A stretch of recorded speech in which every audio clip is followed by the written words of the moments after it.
Hello nine class. Good evening ma'am. Good evening all of you.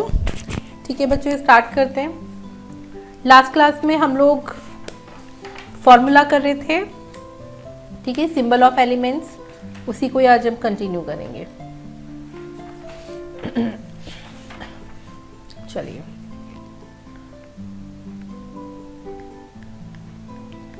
Symbols of elements. Ma'am हाँ बोलो। Ma'am आपने बोला था कि आप लास्ट क्लास में मतलब नेक्स्ट क्लास में मोनोवैलेंट कैटायन एंड एनायंस के बारे में बताएंगे। नहीं, हमने वो था ना न्यूट्रॉन प्रोटॉन वाला, उन्हीं में आ जाएगा वो कैटायंस एनायंस। न्यूट्रॉन प्रोटॉन वाला आपने क्वेश्चन पूछा था ना, उसी को ही आज हमें डिटेल में करना है ना, याद आया? यस मैम, मैं वही बोल रही थी। हाँ, तो वो उसी में आ जाएगा बेटा, ठीक है। Okay, अभी ma'am. हम इसको स्टार्ट करते हैं तो वो चीज़ें उसी के अंदर इंक्लूडेड है, ठीक है। तो एक बार मैं रीस्टार्ट करती हूँ। मैंने थोड़ा सा इंट्रोड्यूस किया था लास्ट क्लास में। कोई भी एलिमेंट से एक अननोन है, कोई भी एक्स नाम का एलिमेंट है, तो आप इसके ऊपर लिखते हैं एटॉमिक मास, और यहाँ पर नीचे सबस्क्रिप्ट में लिखते हैं एटॉमिक नंबर, और इधर अपर राइट कॉर्नर पे लिखते हैं चार्ज, ठीक है। ये पैटर्न है। ये x क्या है? ये x एक एलिमेंट है, x एक एलिमेंट है, कोई भी अननोन एलिमेंट है, मतलब हाइपोथेटिकल मैंने इसका सिंबल दे दिया है, ठीक है। अच्छा, एटॉमिक मास क्या होता है? एटॉमिक मास होता है proton plus neutron, proton and neutron का सम। एटॉमिक नंबर क्या होता है? ये होता है नंबर ऑफ प्रोटॉन्स या equal to number of electrons. Number of electron कब इक्वल होंगे? इन न्यूट्रल एटम, ठीक है। अगर एटम न्यूट्रल है तो जितना proton, proton basically plus charge होता है, ठीक है, तो जितना प्रोटॉन उतना ही इलेक्ट्रॉन होगा, तभी तो न्यूट्रलिटी होगी ना, प्लस माइनस का चार्ज सेम होना चाहिए, तो एटॉमिक नंबर है। अगर ये न्यूट्रल एटम नहीं है तो इलेक्ट्रॉन का नंबर वेरी कर जाएगा, प्रोटॉन तो सेम ही रहेगा। मतलब मेन फॉर्मूला ये है, ठीक है। इलेक्ट्रॉन बाहर निकल जाएगा, आई मीन अलग नंबर हो जाएगा। एटॉमिक नंबर हमेशा प्रोटॉन के इक्वल होता है, ठीक है। और चार्ज, चार्ज का क्या मतलब है? चार्ज है give and take of electron, give and take of electron, ठीक है। Give and take of electrons का क्या मतलब है? अगर कहीं पर नेगेटिव चार्ज अपीयर हो रहा है, मतलब इलेक्ट्रॉन्स आर टेकन, और अगर कहीं पर पॉजिटिव चार्ज अपीयर हो रहा है, मतलब इलेक्ट्रॉन्स आर गिवन, इलेक्ट्रॉन दे दिएगा। अभी हम इसके एग्जाम्पल लेते हैं तो ये बात आपको क्लियर हो जाएगी, ठीक है। जैसे सपोज सोडियम है, ठीक है, तो सोडियम ने एक इलेक्ट्रॉन दिया, एक बाहर निकाल दिया, तो सोडियम पे कौन सा चार्ज आया? Na+ आया। या क्लोरीन है, क्लोरीन ने एक इलेक्ट्रॉन खा लिया, एक इलेक्ट्रॉन ले लिया, तो क्लोरीन क्या बन गया? -1। तो जब भी कोई एलिमेंट इलेक्ट्रॉन खा लेता है, अपने अंदर डाल लेता है, तो माइनस बन जाता है, और कोई एक इलेक्ट्रॉन रिमूव कर देता है, रिलीज कर देता है, तो वो प्लस चार्ज बन जाता है, ठीक है। तो इस तरीके से चार्ज मेंशन किया जाता है। ओके, अब आते हैं इनके सिंबल और इनके क्वेश्चन पर। जैसे सपोज मैंने इसमें एक आइसोटोप्स का मैं एग्जांपल लेती हूँ। आइसोटोप्स ऑफ हाइड्रोजन मैं आपको देती हूँ, ठीक है। हाइड्रोजन के बच्चों 3 आइसोटोप लिखते हैं, 1H1, 1H2, 1H3। आइसोटोप क्या है? अब आपको थोड़ा समझ में आ रहा होगा। एक ही एलिमेंट जिनका देखो एटॉमिक मास डिफरेंट है, एटॉमिक नंबर सेम है, ठीक है। ये हाइड्रोजन के 3 आइसोटोप्स है, 1H1, 1H2, 1H3। इन तीनों आइसोटोप्स में मुझे ध्यान से देख के बताओ एटॉमिक नंबर कितना। मैं इसमें एक टेबल बनाती हूँ और इसमें तुम लोग जरा मुझे बताओगे। एक मिनट, हाँ, थोड़ा सा मुझे इसे रिमूव करना पड़ेगा।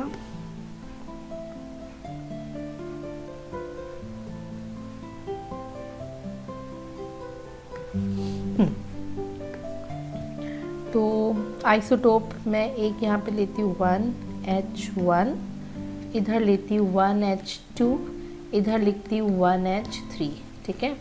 और अब मुझे सबसे पहले बताओ इसका एटॉमिक नंबर कितना।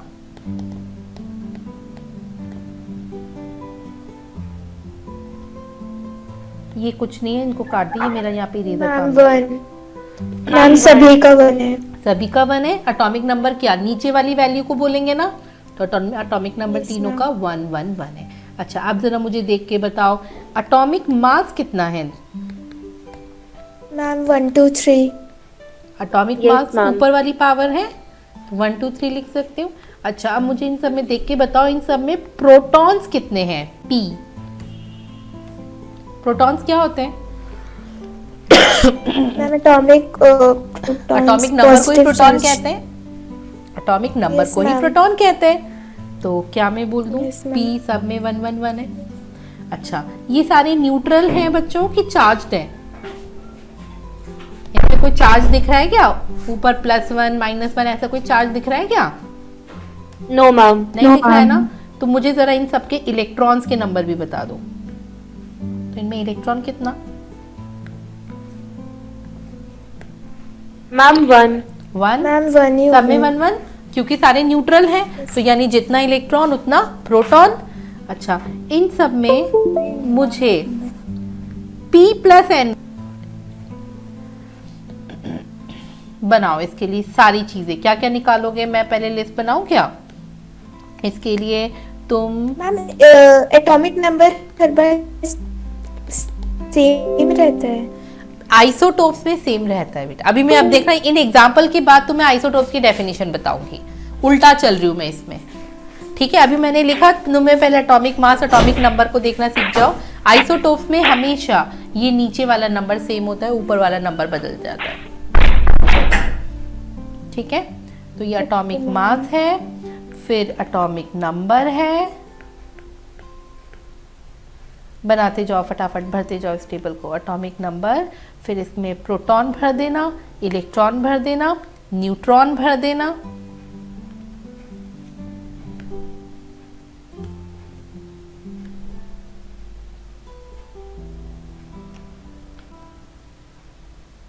ठीक है, और P + N भी भर देना। चलो बना दो फटाफट। मैम एटॉमिक मास है 12 13 14। एक मिनट, यस 12 पावर्स, ऊपर वाली power 12 13 14। Atomic number ma'am ma'am atomic number 6। 6 6 6 ही हो गया। प्रोटॉन्स बताओ। Ma'am ma'am 6। प्रोटॉन भी 6 हो गया। इलेक्ट्रॉन्स बताओ। Ma'am ma'am 6। 6। न्यूट्रल है इसलिए सेम ही रहा जितना प्रोटॉन। Very good. न्यूट्रॉन्स बताओ। मैम 6 6 7 8। फॉर्मूला से बताओ। Ma'am 12 - 6। Very good. 13 - 6 14 and minus 14 and minus 14 - 6। तो 8 आ गया। और P + N कितना है। मैम 12 13 14। ठीक है, समझ में आया ये। चलो अब मैं कुछ और Yes, ma'am. एग्जाम्पल्स आपको देती हूँ। मैंने आपको दिया है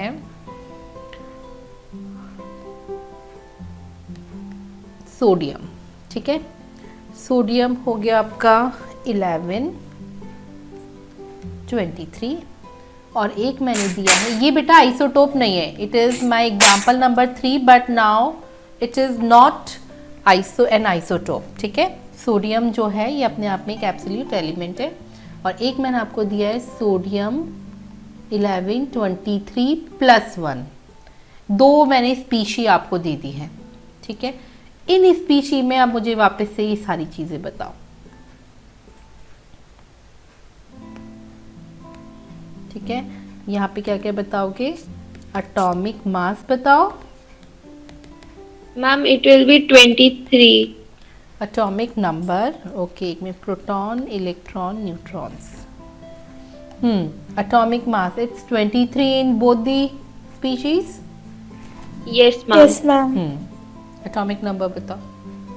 ma'am 11 each. Ma'am 11. Very good. Protons बताओ। Ma'am ma'am 23. 11. प्रोटॉन 11। मैम 23. नहीं बेटा 23 क्यों होगा? 23 तो P प्लस N होगा। 11. 11 सॉरी मैम. है ना? हाँ, तो प्रोटॉन Yes, 11। ma'am. इलेक्ट्रॉन्स बताओ। मैम 11. इसमें तो 11 11 और उसमें मैम उसमें अच्छा ये बताओ कितना प्लस चार्ज है? मैम 1. मैम 1। 1. प्लस चार्ज का मतलब होता है electron is out. Plus charge का 10, मतलब इलेक्ट्रॉन, हाँ, तो 11 माइनस 1 यानी Minus 10 1. इलेक्ट्रॉन। to 10 electrons. इसको ऐसे भी तुम याद रख सकते हो, ऊपर प्लस चार्ज है ना, तो यहाँ पे माइनस साइन लगेगा। ऊपर अगर प्लस साइन है तो यहाँ माइनस साइन, ऊपर माइनस है तो यहाँ प्लस साइन। किसमें? प्रोटॉन के नंबर में। मैम एटॉमिक नंबर में इलेक्ट्रॉन्स में. हाँ बिल्कुल, प्रोटॉन के नंबर यानी एटॉमिक नंबर उस पे है ना। तो मैं इसको यहाँ पे चाहो तो एक बार लिख देती हूँ। यानी ये मैंने क्या किया है, ये एटॉमिक नंबर -1, अगर ऊपर माइनस चार्ज होता तो यहाँ पे +1 हो जाता। ये फॉर्मूला यहाँ पे बना। और n बता दो जरा, न्यूट्रॉन्स बता दो। मैम 12. 23 माइनस 11 और यहाँ पर Yes. भी 23 माइनस 11। ठीक है, तो ये आ गया आपका हम तो इजी पढ़ रहे. 12, है ना? हाँ ये इजी है। Yes ma'am. अच्छा चलो इसका बताओ। ऑक्सीजन का नंबर कितना होता है? 6 होता है? नहीं 6 नहीं 8, सॉरी 8। मैम 16 होता है. हाँ मैम 16 और हाँ हाँ, नहीं एक मिनट, इसका पूरा सिंबल में लिख रही हूँ। तो 8 ऑक्सीजन 16 और 8 ऑक्सीजन O-2। ठीक है, ये मैम ये दो काफी species। विजिबल नहीं है, थोड़ा ये कलर. अच्छा ये कलर विजिबल नहीं है, रुको मैं इसका, मैम विजिबल है. चलो कोई बात नहीं, मैम कलर विजिबल तो है बट हाँ क्लियरली उतनी नहीं. क्लियर नहीं है ब्लैक स्क्रीन पर। मेरा इरेजर ही नहीं काम कर रहा है, 1 मिनट। चलिए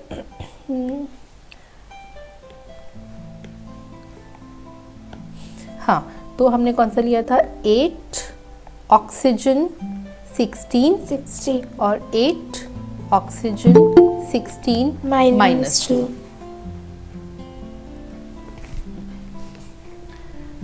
वैभव, आप 9th क्लास वाली क्लास ज्वाइन कर रहे हैं?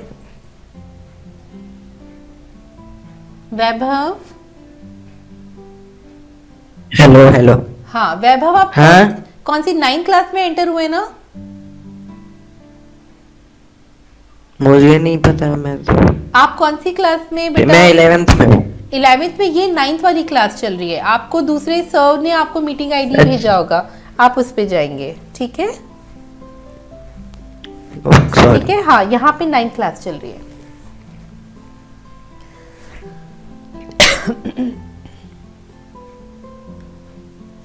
हाँ बच्चों बताओ, पहले एटॉमिक मास लिख देते हैं, फिर एटॉमिक नंबर लिख देते हैं, फिर प्रोटॉन, फिर इलेक्ट्रॉन, फिर न्यूट्रॉन्स लिख देते हैं। बता दो फटाफट। Ma'am atomic mass will be 16. 16 in each. ठीक है।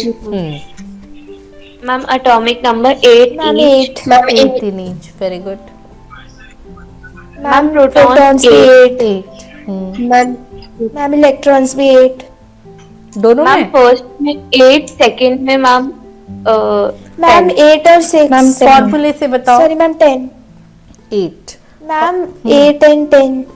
8 plus 2 is equal to 10. हाँ, ऊपर माइनस साइन है तो यहाँ पे आप क्या करोगे? प्लस का साइन। Very good. Plus. तो ये 10 इलेक्ट्रॉन, यहाँ 8 electrons, 10 electrons. Very good. And neutrons बताओ। मैम 8. 16 माइनस 8 करोगे फॉर्मूले के साथ, देखो। Yes ma'am. ठीक है, यही करोगे। 16 minus 8, atomic mass minus atomic number. अच्छा जरा मैम इस वाले में प्रोटॉन प्लस न्यूट्रॉन नहीं करना. प्रोटॉन प्लस न्यूट्रॉन, ये बेटा न्यूट्रॉन हमें फाइंड करना है ना, तो आप क्या करते हैं न्यूट्रॉन में? एटॉमिक मास माइनस प्रोटॉन करते हो ना, तभी तो न्यूट्रॉन आता है। Yes ma'am. ठीक है, हाँ। अच्छा चलिए नेक्स्ट स्पीशी लेते हैं। 8 ऑक्सीजन 18 -2, मैंने आइसोटोप लिखा है, ठीक है, तो उससे परेशान मत होना। 7 N 15 -3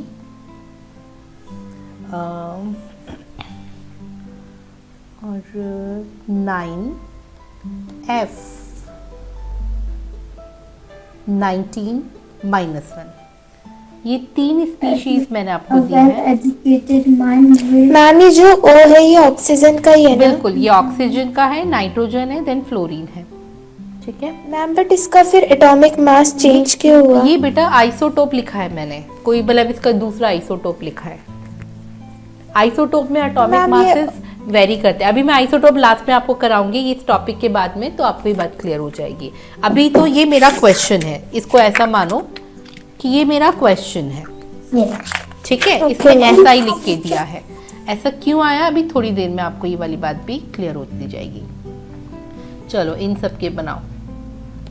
एटॉमिक मास, फिर एटॉमिक नंबर, फिर प्रोटॉन, फिर इलेक्ट्रॉन्स, फिर न्यूट्रॉन्स।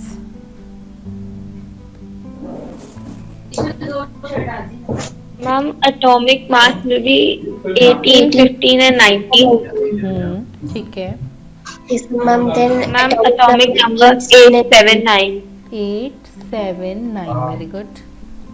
प्रोटॉन बोलो। Ma'am proton 879। 879 very good. 79 electrons बोलो। Ma'am electron ma'am, will be 10 8 plus 2। मैम 10 10 10 हाँ, 8 + 2 10 इलेक्ट्रॉन है ना। 8 के अंदर क्या किया, उधर माइनस का साइन था तो इसको प्लस का साइन करके कर दिया, ठीक है।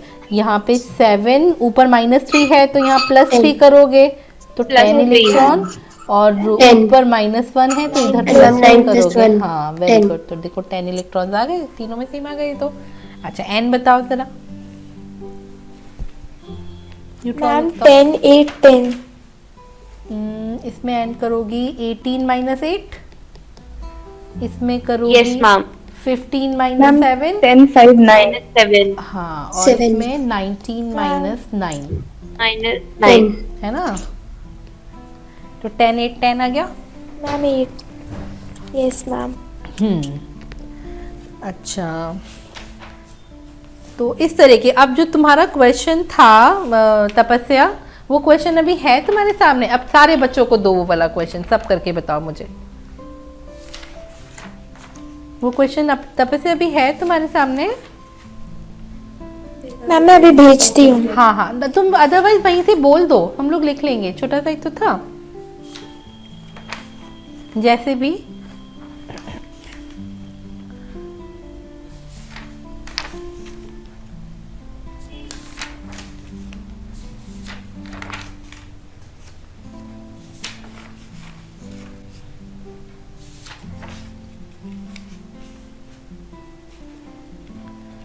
अच्छा चलो नेक्स्ट क्वेश्चन लो। मैम मैंने चैट में सेंड कर दिया है। चैट में सेंड कर दिया है। अच्छा, अ मोनोवेलेंट एनायन हैज 10 इलेक्ट्रॉन्स, ठीक है। तो इन्होंने कहा है कि एक मोनोवेलेंट एनायन है। सिंबल बनाते चलते हैं। मोनोवेलेंट कोई एलिमेंट है X, एनायन है तो माइनस का साइन, और मोनोवेलेंट है तो -1। इट हैज 10 इलेक्ट्रॉन्स, E की वैल्यू 10 है, and 10 neutrons, The atomic number and mass number of the element are respectively। तो मुझे एक तो P + n निकालना है और एक मुझे P निकालना है, ये निकालना है। और इलेक्ट्रॉन्स कितने हैं मेरे पास, 10 है, न्यूट्रॉन्स भी 10 हैं, ठीक है। तो मैं सिंबल रख देती हूँ यहाँ पे P + n और ये P। तो अब जरा बताओ भाई, ये न्यूट्रल तो है नहीं, ये एनायन है। इलेक्ट्रॉन्स 10 हैं, तो प्रोटॉन इलेक्ट्रॉन कैसे निकलते हैं? इसमें क्या फॉर्मूला होगा? ऊपर माइनस का चार्ज है, तो यहाँ पे फॉर्मूला होगा जब हम प्रोटॉन में एक इलेक्ट्रॉन ऐड करेंगे, सॉरी इलेक्ट्रॉन नहीं लिख रही, प्रोटॉन में +1 करेंगे। जब हम प्रोटॉन में +1 करेंगे तब इलेक्ट्रॉन बनेगा। तो प्रोटॉन कितना? E-1, E कितना है? 10 है, तो 10 - 1 यानी 9, यानी मेरे पास प्रोटॉन की वैल्यू क्या आ गई? 9 आ गई। देख के बताओ समझ में आया क्या?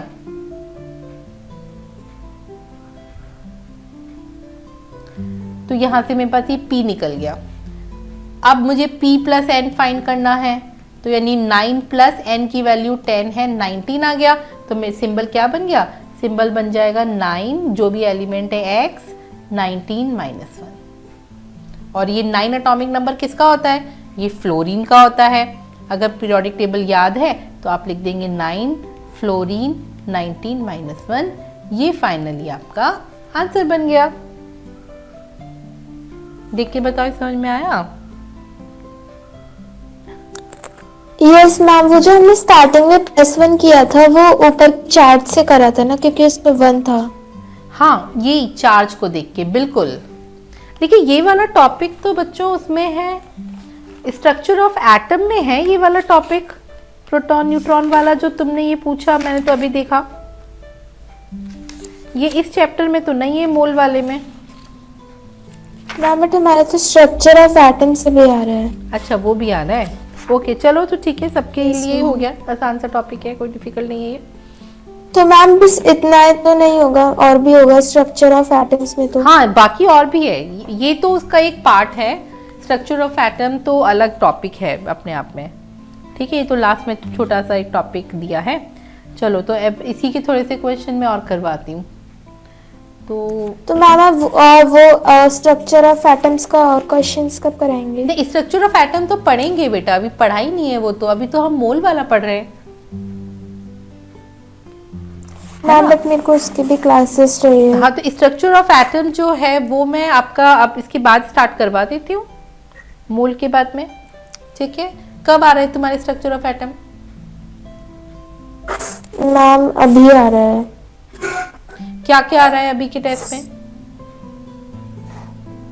मैम थोड़ा सा पार्ट एटम्स एंड मॉलिक्यूल्स में से आ रहा है, और थोड़ा मतलब ऐसे स्ट्रक्चर ऑफ एटम्स में ज्यादा कुछ नहीं है, न्यूमेरिकल्स है, तो स्ट्रक्चर ऑफ एटम्स आ रहा है। तो न्यूमेरिकल्स तो यही वाले हैं स्ट्रक्चर ऑफ एटम में, न्यूमेरिकल और कोई दूसरे हैं ही नहीं। जो स्ट्रक्चर ऑफ एटम के न्यूमेरिकल्स हैं वो तो यही वाले हैं। मैम बट उसमें तो पूरा लिखा है। पूरा लिखा है मतलब जैसे प्रोटॉन कंप्लीट चैप्टर आ रहा है, ऐसा बोल रही हो? यस मैम, मतलब यस मैम लिखा है ऐसे, बट मैम जो कराती है वो ऐसा नहीं कराती है, वो डायरेक्ट न्यूमेरिकल्स देती है। हाँ, तो न्यूमेरिकल्स जो है वो यही है। चलो, ये एक मैंने क्वेश्चन तुम्हें दिया मैम बट आप चैप्टर भी करा दीजिए। हाँ, मतलब अब तो हमारा हाफ इसके बाद मैं एक्चुअली मैं ये चाह रही थी कि अगर उस चैप्टर की अर्जेंसी ना हो तो मैं अभी मोल कॉन्सेप्ट पे थोड़ा और प्रैक्टिस देना चाहती हूँ, बात ये है। मैम बट मेरे को अर्जेंसी है इसलिए कहा था। ठीक है, तो वो हम थ्योरी कर लेंगे और प्रैक्टिस पार्ट बाद में कर लेंगे, कोई प्रॉब्लम नहीं है इसमें, है ना। ऐसे तो हम मोल पे काफी कर चुके हैं, ऐसा नहीं कि हमने नहीं किया है।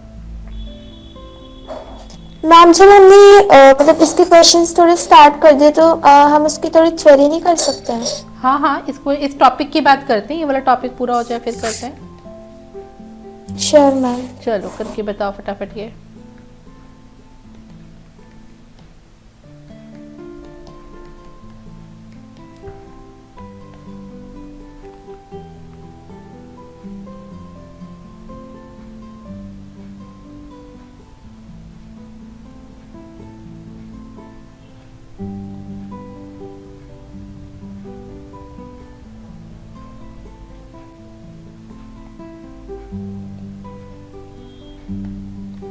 नहीं, बस इतना ही है, चलो बताओ।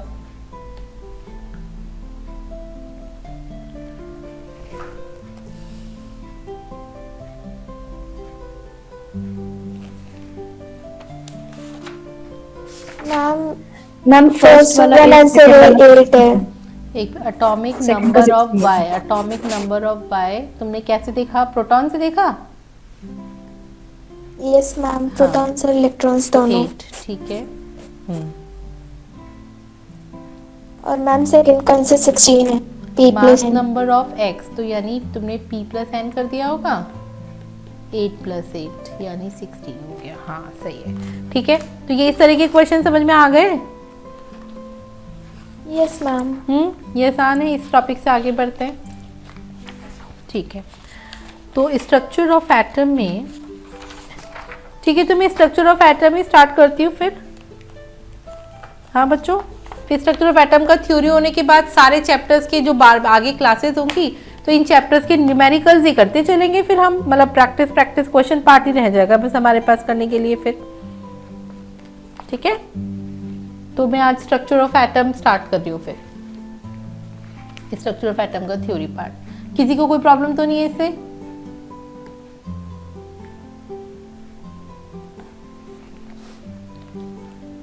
चलिए रिस्पॉन्ड करो। किसी बच्चे को कोई इशू तो नहीं है स्ट्रक्चर ऑफ एटम का थ्योरी अगर मैं स्टार्ट कर दूं तो? ठीक है, स्ट्रक्चर ऑफ एटम हेडिंग डालो।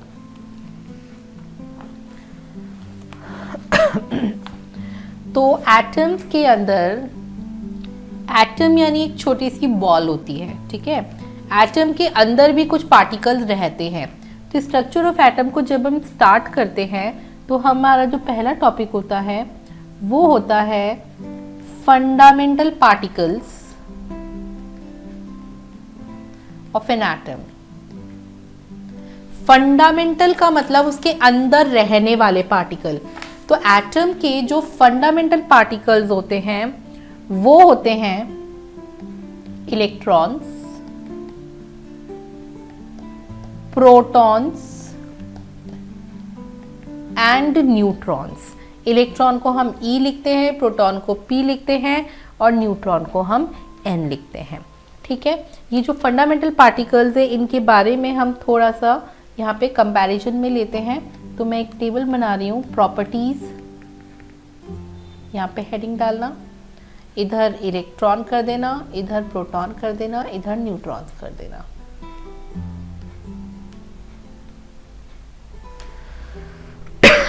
सबसे पहले प्रॉपर्टीज या फीचर्स कुछ भी हम इसमें लिख सकते हैं। Discovered by, discovered by electrons में आप लिखेंगे सर जे थॉमसन।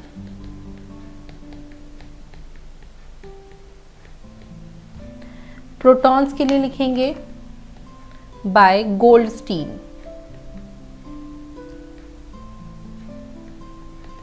और न्यूट्रॉन्स के लिए लिखेंगे बाय जेम्स चैडविक। जेम्स को मैं जे लिख रही हूँ, जेम्स चैडविक। ये 3 साइंटिस्ट के नेम्स हो गए जो आपको याद करने हैं। Electron, proton, neutrons are discovered by these 3 scientist. इन पर चार्ज, इलेक्ट्रॉन पर जो चार्ज होता है वो नेगेटिव चार्ज होता है, प्रोटॉन पर पॉजिटिव चार्ज होता है और न्यूट्रॉन पर 0 चार्ज होता है, ठीक है। न्यूट्रॉन पर कोई चार्ज नहीं होता।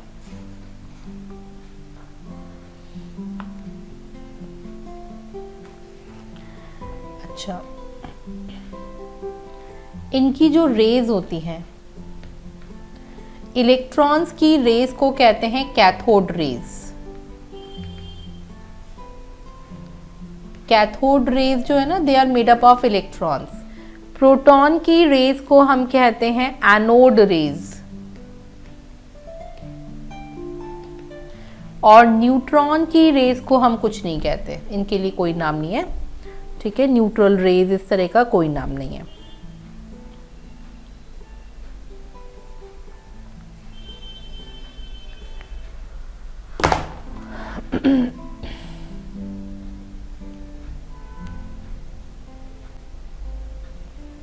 अच्छा, अगर इनके मास की बात करें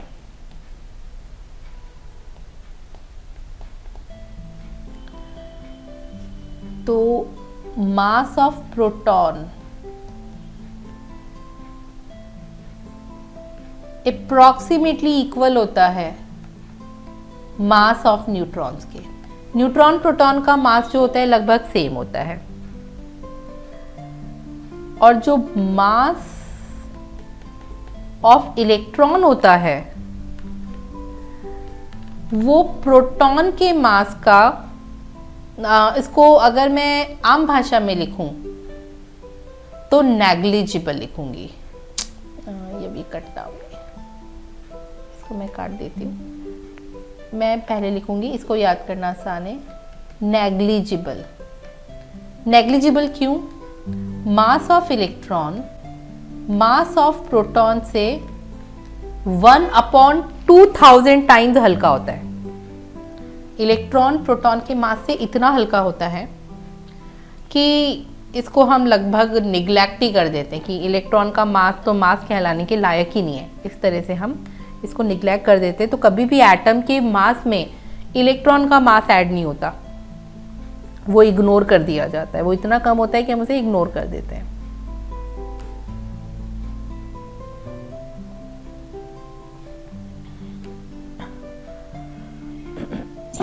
और मैम आपने प्रॉपर्टीज में थर्ड वाला पॉइंट क्या लिखा है? इट्स रेज, ये है RAYS, रेज।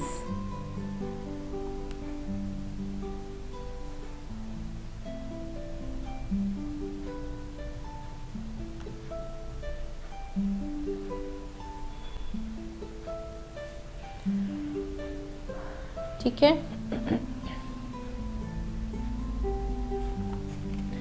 अब उसके बाद इस चैप्टर में एक इम्पॉर्टेंट पार्ट आता है, दैट इज इलेक्ट्रॉनिक कॉन्फ़िगरेशन।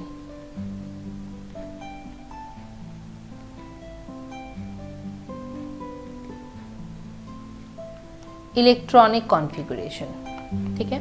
तो ये इलेक्ट्रॉनिक कॉन्फ़िगरेशन इंपॉर्टेंट हैं, तो इस पर हम आते हैं। तो हाइड्रोजन से हम स्टार्ट करते हैं। हाइड्रोजन जो एटम है, अच्छा पीरियोडिक टेबल में देखो हम कैसे लिखते हैं, हाइड्रोजन और हीलियम, ठीक है। फिर हम लिखते हैं lithium, beryllium, boron, carbon, nitrogen, oxygen, fluorine, neon. फिर हम लिखते हैं sodium, magnesium, aluminium, silicon, phosphorus, sulphur, chlorine, argon. फिर हम लिखते हैं पोटेशियम, कैल्शियम। ये पीरियोडिक टेबल है जो तुम्हें याद करनी है। ये पहली हॉरिजॉन्टल रो है, ये दूसरी हॉरिजॉन्टल रो है, ये तीसरी हॉरिजॉन्टल रो है और ये फोर्थ हॉरिजॉन्टल रो है, ठीक है। तो अब इन्हीं के बेस पर हम इनका कॉन्फ़िगरेशन लिखने वाले हैं, ठीक है। तो ये हमने इतना कर लिया। तो बच्चों हाइड्रोजन जो है वो पहली रो में है और पहली रो का पहला मेंबर है। तो जो कॉन्फ़िगरेशन ऑफ हाइड्रोजन हम लिखेंगे, एक मिनट, इसको भी टेबल बना देती हूँ। तो टेबल बना करके ना तुम लोग इजीली कर लोगे। पहले मैंने पीरियोडिक टेबल लिखी है, यहाँ पर लिखो एलिमेंट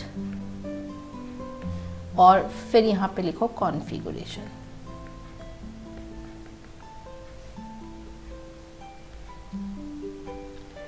एलिमेंट सबसे पहले है हाइड्रोजन। हाइड्रोजन ये बताओ पहली रो में है, पहली रो में कौन से नंबर पर है? सबसे पहला एलिमेंट है हाइड्रोजन, तो इसका कॉन्फ़िगरेशन लिखोगे 1। फिर हीलियम, हीलियम पहली रो में दूसरे नंबर पर है, तो इसका कॉन्फ़िगरेशन लिखोगे 2, ठीक है। हाइड्रोजन हीलियम का हो गया। अब लिथियम पर आते हैं। तो लिथियम पहली रो का कॉन्फ़िगरेशन कितना है? टोटल 2 है। तो लिथियम में पहले 2 लिखो, फिर कॉमा करके ये अपनी रो में कौन से नंबर पर बैठा है? 1 नंबर पर बैठा है, तो कॉमा 1 करो। फिर लिथियम के बाद है बेरिलियम, तो बेरिलियम ये रहा। अब बेरिलियम तक पहुंचने के लिए पहले पहली रो तो कवर होनी चाहिए। पहली रो का आखिरी नंबर क्या है? 2 है, तो 2 कॉमा लिथियम अपनी रो में दूसरे नंबर पर है, तो कॉमा 2। 11वीं क्लास ही समझ में आ रहा है? Yes ma'am. अब बोरॉन का बताओ, मतलब पहला मैम, नंबर कॉन्फ़िगरेशन का पहली मैम, रो का आखिरी 2,3 नंबर होगा। हाँ, बोरॉन का 2,3 कर दे। Yes, ma'am. तो बोरॉन हो गया आपका Ma'am, can you explain? 2,3। हाँ हाँ बिल्कुल ऐसा है। कॉन्फ़िगरेशन में हम ऐसे लिखते हैं, पहले एक नंबर लिखते हैं x, फिर कॉमा, फिर y भी हो जाता है तो कॉमा, फिर z, ऐसे कुछ कुछ नंबर लिखते हैं। तो ये जो x होता है ये पीरियोडिक टेबल की पहली रो का नंबर होता है। y कॉमा करके जो दूसरा डिजिट लिखोगे वो दूसरी रो का नंबर होगा, जो तीसरा डिजिट लिखोगे थर्ड रो का नंबर होगा। कैसे होगा तो अब ज़रा इसको हम देख लेते हैं। तो देखो पीरियोडिक टेबल की पहली रो ये रही। पीरियोडिक टेबल की पहली रो में कौन है? हाइड्रोजन है और हीलियम है। तो पहली रो का मतलब पहली डिजिट लिखनी है कॉन्फ़िगरेशन की, और एलिमेंट अपनी रो में जिस नंबर पे बैठा होता है, जैसे आप अपनी क्लास में जो फर्स्ट रो में बैठे हैं और फर्स्ट रो की पहली चेयर पर बैठे हैं तो आपका कॉन्फ़िगरेशन 1 है। तो फर्स्ट रो में हाइड्रोजन पहली चेयर पे बैठा है तो हाइड्रोजन का कॉन्फ़िगरेशन 1 हो गया। फर्स्ट रो में हीलियम दूसरी चेयर पे बैठा है तो इसका कॉन्फ़िगरेशन 2 हो गया। यानी पहली रो में खाली 2 ही चेयर्स हैं तो पहली रो का टोटल नंबर, लास्ट नंबर क्या है? 2 है। अब जब आप लिथियम को लिखना स्टार्ट करोगे, सेकंड रो को आप जब लिखना स्टार्ट करोगे तो पहले पहली रो का आखिरी नंबर लिखोगे, फिर कॉमा करके सेकंड रो की कौन सी नंबर की चेयर है वो लिखोगे। तो मैंने लिथियम को लिख दिया, पहली रो का आखिरी नंबर क्या था? 2, कॉमा लिथियम कौन सी चेयर पे बैठा है? 1 नंबर पे बैठा है तो 1। बेरिलियम को कैसे लिखोगे? ये वाला 2, ये वाला 2 जिसको मैंने सर्किल किया है, कॉमा 2 हो गया, दूसरे नंबर की चेयर पे बैठा है। बोरॉन पहले ये हीलियम वाला आखिरी number 2, comma boron third chair पे बैठा है। ठीक है, ऐसे में जरा इधर बना देती हूँ। तो बोरॉन के बाद कार्बन, कार्बन का बताओ बच्चों, कार्बन का कॉन्फ़िगरेशन बताओ। मैम 2,4। 2,4। नाइट्रोजन का बताओ। 2,5 2,5 है ना। ऑक्सीजन इसी के आगे बढ़ जाएगा, 2,6 6 नंबर की चेयर पे बैठा है। फ्लोरीन का बताओ। 2,7 2,7 और नियॉन हो गया 2,8। 2,8 तो सेकंड रो का आखिरी नंबर क्या बना? 8। 8। अब जब आप थर्ड रो सोडियम को लिखोगे तो कैसे लिखोगे? सोडियम को लिखोगे तो पहले पहली रो का आखिरी नंबर 2 यानी ये वाला, फिर दूसरी रो का आखिरी नंबर 8। अब सोडियम बताओ अपनी थर्ड रो में कौन सी चेयर पे बैठा है? 1 नंबर, मैम 1। तो 2,8,1। ठीक है। मैग्नीशियम का बताओ, पहले पहली रो का आखिरी नंबर लो, दूसरी रो का आखिरी नंबर लो। 2,8,2 वेरी गुड, 2,8,2। पहले पहली रो का आखिरी नंबर 2, फिर दूसरी रो का आखिरी नंबर 8, फिर थर्ड रो में मैग्नीशियम का जो चेयर नंबर है वो लिख दिया। एल्यूमिनियम का बताओ। 2,8,3 2,8,3। गुड। सिलिकॉन का बताओ। 2,8,4। 2,8,4। फास्फोरस का बताओ। 2,8,5 5। सल्फर का बताओ। 2,8,6 है ना। क्लोरीन का बता दो, इसी के आगे बढ़ जाएगा 2,8,7। और फाइनली आर्गन का कितना आ जाएगा? 2,8,8। अब जल्दी से पोटेशियम का बता दो। पोटेशियम फोर्थ रो में आ गया। मैम 2,8,1। वेरी नाइस, है ना। यानी पहली रो का आखिरी नंबर, दूसरी रो का आखिरी नंबर, तीसरी रो का आखिरी नंबर, फिर वो फोर्थ रो में बैठा है तो फोर्थ रो में उसकी chair number. Very good. Calcium का बता दो। 2,8,8,2। 2,8,8,2। ठीक है। तो यहाँ तक यानी इस पूरी कहानी के लिए आपको पीरियोडिक टेबल कैल्शियम तक याद होनी चाहिए। तो जिन बच्चों को नहीं हो वो जल्दी से याद कर लेना। ठीक है। तो ये कॉन्फ़िगरेशन है, और इस कॉन्फ़िगरेशन का जो आखिरी नंबर होता है, आखिरी नंबर का मतलब जैसे अगर कार्बन के कॉन्फ़िगरेशन की बात करूँ तो आखिरी नंबर 4 है ना। अगर मैं लिथियम की बात करूँ तो बताओ आखिरी नंबर क्या है? 1 है। अगर मैं कैल्शियम की बात करूँ तो आखिरी नंबर कॉन्फ़िगरेशन का 2 है। अगर मैं एल्यूमिनियम की बात करूं तो आखिरी नंबर 3 है, सल्फर Three. की बात करूं तो आखिरी नंबर 6 हो गया, सोडियम की बात करूं आखिरी नंबर 1 है। ये जो लास्ट नंबर होता है ना कॉन्फ़िगरेशन का, ये वैलेंसी बताता है। कॉन्फ़िगरेशन का ये जो लास्ट नंबर है ये वैलेंसी बताता है, और इस लास्ट नंबर वाले इलेक्ट्रॉन को कहते हैं वैलेंस इलेक्ट्रॉन्स। इसे क्या बोलते हैं? Valence electrons. किसी भी कॉन्फ़िगरेशन का जो आखिरी नंबर है, it tells about valence electron. इसकी स्पेलिंग है VALENCE, valence. It's not valency electron, it's valence electrons. ठीक है, तो ये लास्ट नंबर बताता है वैलेंस इलेक्ट्रॉन्स। तो इसको मैं जरा यहाँ पे नीचे लिखवा देती हूँ।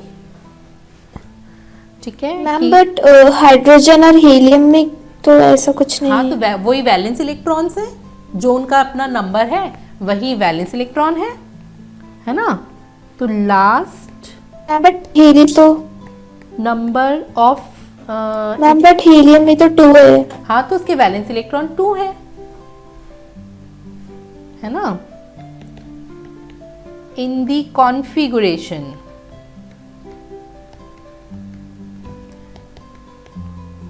is called the last number, only last number. The last number in the configuration is called as number of valence electrons. Configuration का ये जो आखिरी नंबर होगा that would be valence electron. तो ऊपर मैंने जितने भी वैलेंस इलेक्ट्रॉन सर्किल किए है ना, फॉर एग्जाम्पल यहाँ पे लिख लेते हैं। फास्फोरस का मैंने लिखा है 2,8,5, तो ये जो 5 है it is valence electron, valence electrons of phosphorus. ठीक है, या मैंने आपको पोटेशियम मैम, दिया। ये- बोलो, हाँ बोलो। मैम वैलेंस इलेक्ट्रॉन का काम क्या होता है? अभी आगे बढ़ेंगे, अभी ये पहले ये टर्म मैंने तुम्हें बताया, अभी वैलेंस इलेक्ट्रॉन्स का क्या काम होता है वो आगे समझ में आएगा। ठीक है, पहले इस नंबर को वैलेंस इलेक्ट्रॉन कहते हैं, ये तुम्हें पता होना चाहिए। ठीक है, वैलेंस इलेक्ट्रॉन ऑफ पोटेशियम हो गया। ठीक है, तो कॉन्फ़िगरेशन लिखना आ गया। कॉन्फ़िगरेशन के आखिरी नंबर को क्या कहते हैं? वैलेंस इलेक्ट्रॉन्स कहते हैं। इतनी कहानी समझ में आई। अभी वैलेंस इलेक्ट्रॉन कहाँ यूज होता है ये हम आगे पढ़ेंगे, पहले यहां तक में बताओ, यहां तक में कोई परेशानी?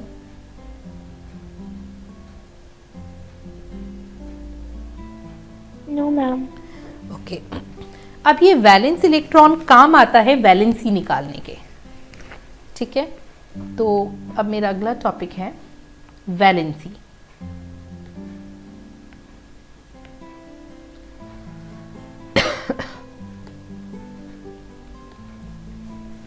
वैलेंसी का मतलब combining capacity.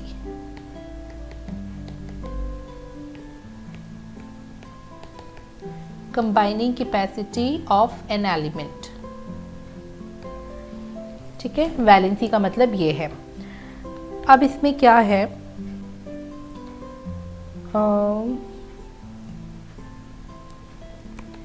Valency can be calculated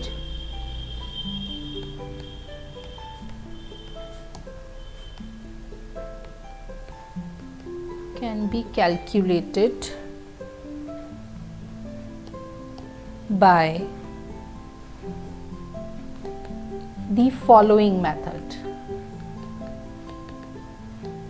या by the following way। कैसे कैलकुलेट होती है जरा ये देखते हैं।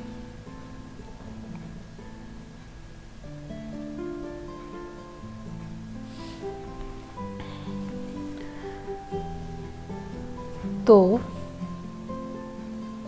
इसका पहले लिखते हैं case 1। If valence electrons are 1, 2, 3, 4, अगर वैलेंस इलेक्ट्रॉन का नंबर 1, 2, 3, 4 है, देन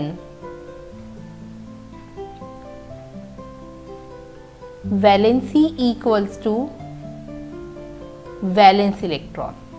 ठीक है, केस 1 क्या है, अगर वैलेंस इलेक्ट्रॉन 1 2 3 4 है तो जितने वैलेंस इलेक्ट्रॉन है उतनी वैलेंसी है। ठीक है, फॉर एग्जाम्पल मैंने आपको दिया है, यहाँ से कुछ एलिमेंट ले लेते हैं। जैसे सपोज मैंने लिया फॉर एग्जाम्पल बेरिलियम लिया। बेरिलियम क्या है 2,2। तो बताओ बेरिलियम की वैलेंसी कितनी होगी। बेरिलियम का वैलेंस इलेक्ट्रॉन वैलेंस नंबर 2 है, ये रहा 2। तो जितनी वैलेंसी उतनी वैलेंस इलेक्ट्रॉन 2 होगा। ठीक है, या मैंने लिया है पोटेशियम ले लिया। ठीक है, 2,8,8,1। तो 1 यहाँ पे वैलेंस इलेक्ट्रॉन है तो इसकी वैलेंसी 1 ही है। ठीक है, तो बेरिलियम की जो वैलेंसी है वो 2 है और पोटेशियम की जो वैलेंसी है वो 1 है। ये तो केस 1 था। अब आते हैं केस 2 पर। इफ वैलेंस इलेक्ट्रॉन्स आर 4 के बाद 5 6 7 8, अगर वैलेंस इलेक्ट्रॉन्स इतने हैं तब क्या, देन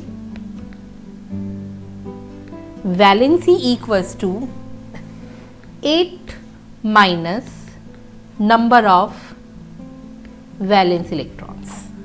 मतलब सपोज मैंने ऑक्सीजन लिखा। ऑक्सीजन क्या होता है, ऑक्सीजन होता है आपका 2,6। तो इसका वैलेंस इलेक्ट्रॉन 6 है तो ऑक्सीजन की वैलेंसी क्या लिखोगे 8 माइनस 6 यानी कि 2। तो ऑक्सीजन की वैलेंसी आप लिखेंगे 2।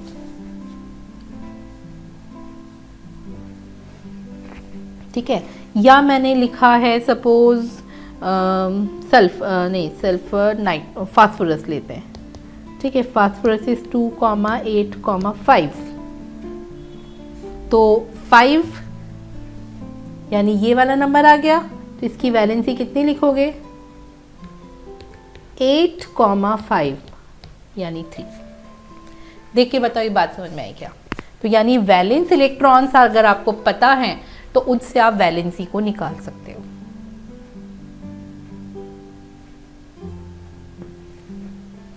देखो तो समझ में आ रहा है क्या।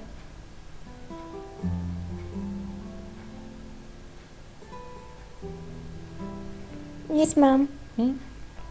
तो यानी Yes, ma'am. हमने इलेक्ट्रॉनिक कॉन्फ़िगरेशन किया, उससे वैलेंस इलेक्ट्रॉन निकाला और उससे हमने वैलेंसी निकाल ली। तो ये आसान सा लगा, ये बातें समझ में आई। Yes, ma'am. अच्छा, अब इलेक्ट्रॉनिक कॉन्फ़िगरेशन के बाद में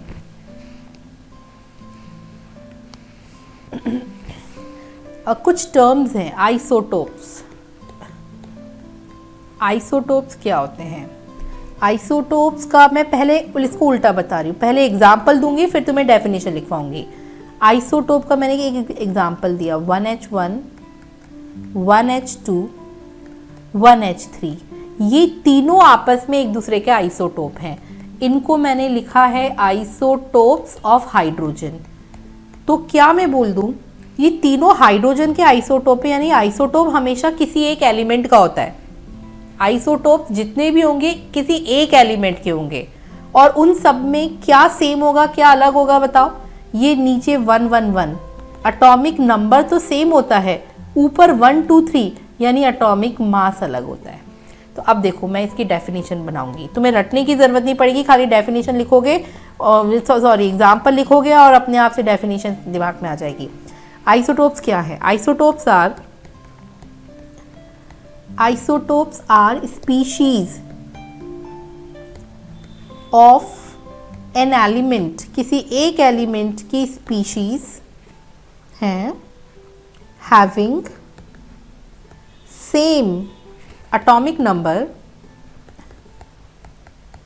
but different mass number. Different mass number देख के बताओ ये याद हो जाएगा।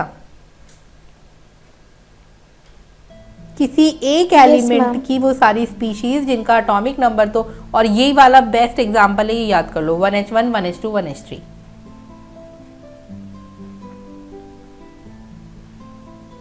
ठीक है, ऐसे और एग्जाम्पल भी हैं, मैं कुछ और एग्जाम्पल लिख देती हूँ। एग्जाम्पल 2 आइसोटोप्स का मैं लिख देती हूँ, 17 क्लोरीन 35 और 17 क्लोरीन 37।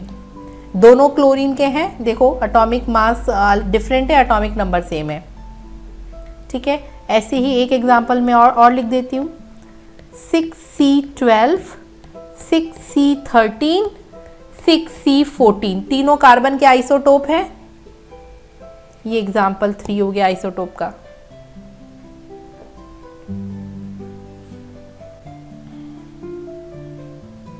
ठीक है, तो ये आइसोटोप्स हो गए। अब आते हैं आइसोबार। अगला टॉपिक है आइसोबार। इसका भी मैं पहले एग्जाम्पल लिखूंगी और उसके बाद डेफिनेशन दूंगी, तो तुम्हें समझ में आ जाएगा। आइसोबार में मैंने लिखा एग्जाम्पल, ये एग्जाम्पल बच्चों आपको याद करना पड़ेगा, है ना।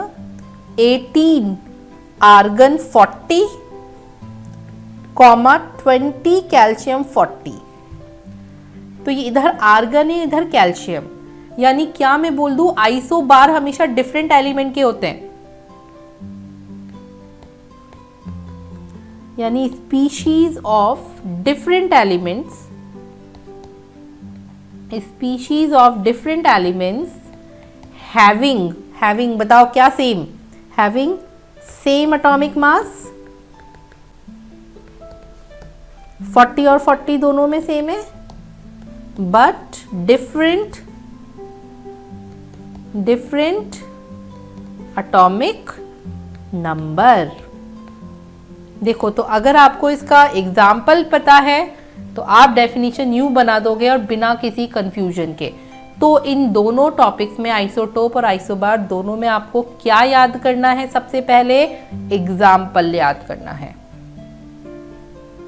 ठीक है। आइसोबार के एग्जाम्पल थोड़े डिफिकल्ट होते हैं याद करने और ज़्यादा है भी नहीं, तो बस एक ये वाले एग्जाम्पल याद कर लो और इसके बेस पर डेफिनेशन लिख दो।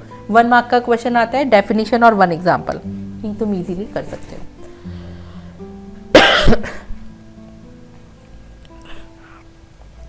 देखो, ये समझ में आया?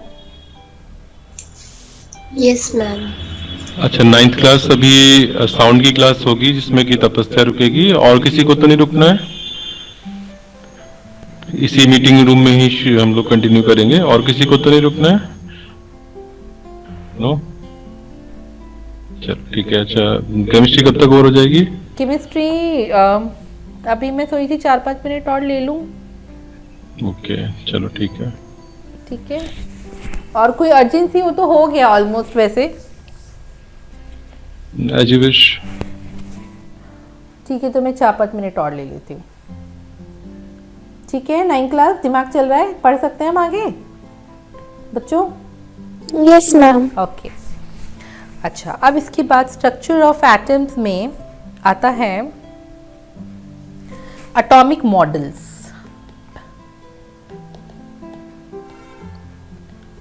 एटॉमिक मॉडल्स यानी एटम का डिजाइन कैसा होता है, इस बारे में डिफरेंट साइंटिस्ट ने अपने व्यूज दिए। तो उसमें एक था Thomson's model. Thomson's model of an atom. इस मॉडल को प्लम पुडिंग मॉडल भी कहते हैं। इस मॉडल को प्लम पुडिंग मॉडल भी कहते हैं, या वाटरमेलन मॉडल भी लिखा जाता है। कई बुक्स इसको वाटरमेलन मॉडल भी लिखती हैं। इस बात का क्या मतलब है? प्लम पुडिंग, ये प्लम पुडिंग केक के लिए यूज़ होता है कि जैसे जो केक होता है उसके अंदर बहुत सारी फ्रूटीज होती है एम्बेडेड, है ना। तो जैसे केक जो है वो तो पूरा एक बल्क हो गया और छोटी छोटी फ्रूटीज उसके अंदर एम्बेडेड हैं। या जो वाटरमेलन है, ठीक है, या जो वाटरमेलन है उसके अंदर पल्प, रेड कलर का पल्प है और ब्लैक कलर की सीड्स एम्बेडेड है, ठीक है। तो इस तरह से थॉमसन का ये मानना था कि एटम कैसा होता होगा। तो इन्होंने कहा कि एटम जो है वो पॉजिटिव चार्ज से मिलके बना होता होगा। मतलब जैसे अगर मैं वाटरमेलन से कंपेयर करूं तो वाटरमेलन का जो रेड पल्प है वो पॉजिटिव चार्ज है, ठीक है, और जो बीज एम्बेडेड हैं वो इलेक्ट्रॉन्स हैं, ठीक है, और जितना प्लस चार्ज एटम में होता होगा उतने ही इलेक्ट्रॉन बाहर से आके इसके अंदर एम्बेडेड हो जाते होंगे, ठीक है। तो एटम इलेक्ट्रिकली न्यूट्रल बन जाता होगा। मैं इसका स्टेटमेंट अभी आपको लिखवा देती हूँ। तो थॉमसन का मानना ये था, according to Thomson, according to जो साइंटिस्ट थे Thomson, an atom is made up of positive electricity. Atom एक पॉजिटिव इलेक्ट्रिसिटी है in which same number of electrons, same number मतलब जितना पॉजिटिव इलेक्ट्रिसिटी उसके अंदर है उतने ही इलेक्ट्रॉन्स आर एम्बेडेड। जो भी चीज एम्बेडेड होती है वो बाहर से आकर के उसमें एम्बेडेड होती है, ठीक है, ऐसा माना जाता है। Embedded in it to make it electrically neutral, to make it electrically neutral,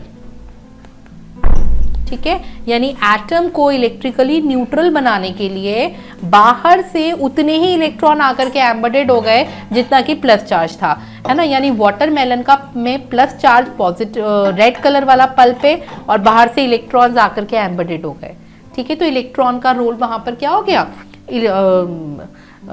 seeds का रोल क्या हो जाएगा, इलेक्ट्रॉन जैसा हो गया। ऐसे ही केक का जो केक का पल्प है, पल्प बोल दो या केक का जो भी कंटेंट है ना, वो क्या है, वो पॉजिटिव इलेक्ट्रिसिटी के कंपैरेबल है, और जो फ्रूटीज एम्बेडेड हैं वो इलेक्ट्रॉन्स की तरह से एम्बेडेड हैं, वो बाहर से डाली गई हैं, ठीक है। तो इस तरह से प्लम पुडिंग या वाटरमेलन से कंपेयर करते हुए एटम को इन्होंने दुनिया के सामने रखा कि एटम शायद ऐसा होता होगा, ठीक है। ये था थॉमसन मॉडल। और फिर बाद में इन थॉमसन मॉडल का सबसे बड़ा अचीवमेंट ये रहा कि उन्होंने दुनिया को इससे ये बात बताई कि एटम जो होता है वो इलेक्ट्रिकली न्यूट्रल होता है, ठीक है। लेकिन फिर कुछ टाइम के बाद थॉमसन का जो मॉडल था वो फेल हो गया, क्योंकि साइंटिस्ट को नई नई बातें पता चली। आगे के सालों में जब रिसर्च हुए तो फिर इसकी कमियां निकाली गई। तो अब यहाँ पे लिखा लिमिटेशंस ऑफ थॉमसन्स मॉडल, ठीक है। थॉमसन मॉडल बहुत जल्दी फेल हो गया, ठीक है। क्या लिमिटेशन थी, क्योंकि it does not tell about, Thomson ने ये तो बताया कि एटम न्यूट्रल है, लेकिन it does not tell about valency and electronic configuration. Electronic जो अभी हमने कॉन्फ़िगरेशन पढ़ा, ठीक है, इस कॉन्फ़िगरेशन, ये तो बाद में इजाद हुआ है, ठीक है, इस कॉन्फ़िगरेशन के बारे में थॉमसन कुछ नहीं बता पाए, ठीक है। तो it does not tell about valency electronic configuration, thus it is discarded, ठीक है। इनको नमस्ते कर दी गई कि आपका इतना वैलिड नहीं है, हम इसे यूज नहीं कर सकते। तो थॉमसन को नमस्ते कर दी गई, थॉमसन मॉडल डिस्कार्ड हो गया। लेकिन थॉमसन मॉडल ने आगे के रिसर्च की नींव रख दी, ठीक है, क्योंकि थॉमसन ने बहुत बड़ी बात बताई कि एटम जो होता है वो न्यूट्रल होता है। तो न्यूट्रलिटी का बताना भी इनका एक बड़ा अचीवमेंट था।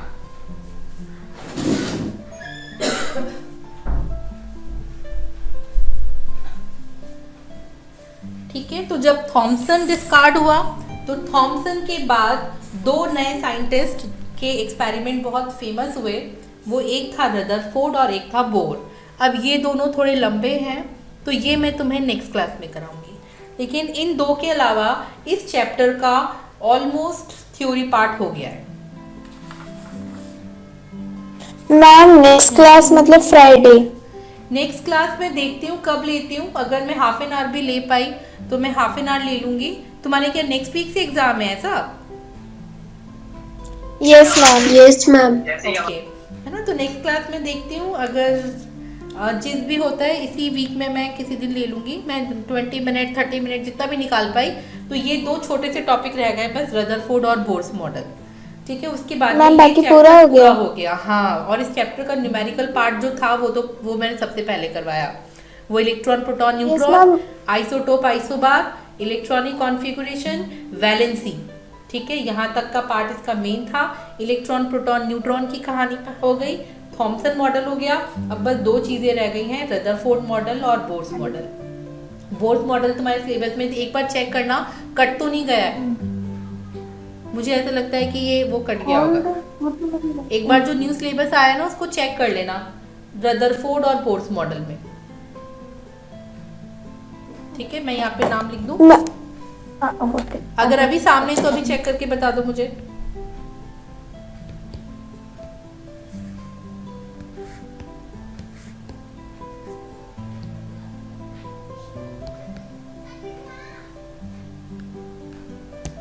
अभी चेक करके बता दो अगर सामने हो तो। ये दोनों हट तो नहीं गए?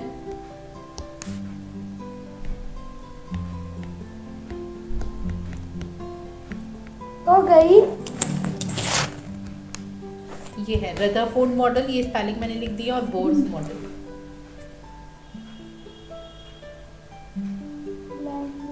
मैम, जो आपने अभी इसके न्यूमेरिकल्स कराए हैं, तो मैम इसके थोड़े और क्वेश्चंस नहीं मिल सकते हैं? हाँ, इसकी जो मतलब अब क्वेश्चन इसके पेपर में concept आए। तुम्हें पता है, अब तुम इसके कैसे भी क्वेश्चन कर सकती हो और तुमसे हर तरह के क्वेश्चन इजीली अटेम्प्ट हो जाएंगे, ठीक है। इसकी सारी मैंने मैम। जो वैरायटी, जो डेप्थ थी वो तुम्हें बता दी, ठीक है। अब बस खाली क्वेश्चन मैम। प्रैक्टिस तो अनलिमिटेड है, कितना भी कर सकते हो, ठीक है। मैम, आप अपनी तरफ से कुछ क्वेश्चंस दे दीजिए, मैं ताकि आपको उन्हें एक प्रैक्टिस असाइनमेंट करूं। देखती हूँ, मैं असाइनमेंट अपलोड कर दूंगी, ठीक है। Okay ma'am. हाँ, मैं इसकी एक असाइनमेंट अपलोड कर दूंगी, तो इससे थोड़ा सा तुम लोग कॉन्फिडेंस आ जाएगा। इस चैप्टर का सारा कॉन्सेप्चुअल पार्ट, जो न्यूमेरिकल पार्ट है, वो सारा हो गया है। जितने भी ट्रिकी क्वेश्चंस बनते हैं वो बनते हैं कॉन्फ़िगरेशन से, वैलेंसी से, और वो जो हमने इलेक्ट्रॉन, प्रोटॉन, न्यूट्रॉन किया था, एनायन, कैटायन, उसमें ही बच्चे फंसते हैं, ओके मैम। ठीक है। ये थ्योरी पार्ट से तो डायरेक्ट क्वेश्चन आएगा, right Thomson's model, right Rutherford model. तुम्हारे पास किसी के पास है अभी सिलेबस? देखा किसी ने सिलेबस देखा कि ये बोर्स मॉडल और रदरफोर्ड मॉडल कट तो नहीं गया है? क्योंकि मुझे ऐसा लग रहा है ये कट गया होगा। अभी कोई चेक कर रहा मैम, है? Just a minute. हाँ हाँ हाँ, देख के बताओ, अभी हाथों हाथी देख के बताओ।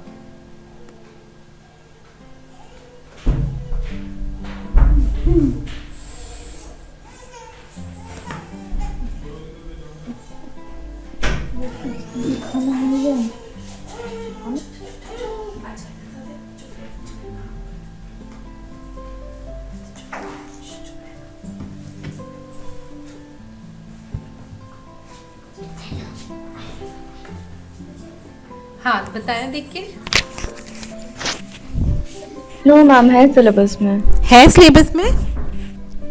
Yes ma'am. मैम सिर्फ मैटर इन आवर सराउंडिंग्स में कटा है, बाकी तीनों चैप्टर पूरे हैं। बाकी तीनों चैप्टर्स पूरे हैं, ओके। तो मैं इस वीक में कभी भी लास्ट में जिस दिन भी मेरा टाइम मैनेज होगा, मैं 20-30 मिनट्स में ये काम इजीली हो जाएगा। तो ये चैप्टर तुम्हारा कंप्लीट हो जाएगा, ठीक है। और मैं इसका असाइनमेंट अपलोड कर दूंगी, ओके मैम। ठीक है। चलो, इतना ही रखते हैं। मैम, आप सर की क्लास एटम्स में एंड मॉलिक्यूल्स के भी कर दोगे? दोनों की क्वेश्चन बस खाली अब तुम्हारे क्वेश्चन की देखो, अब अनलिमिटेड बस प्रैक्टिस ही प्रैक्टिस बची है। सिलेबस हो गया है हमारा।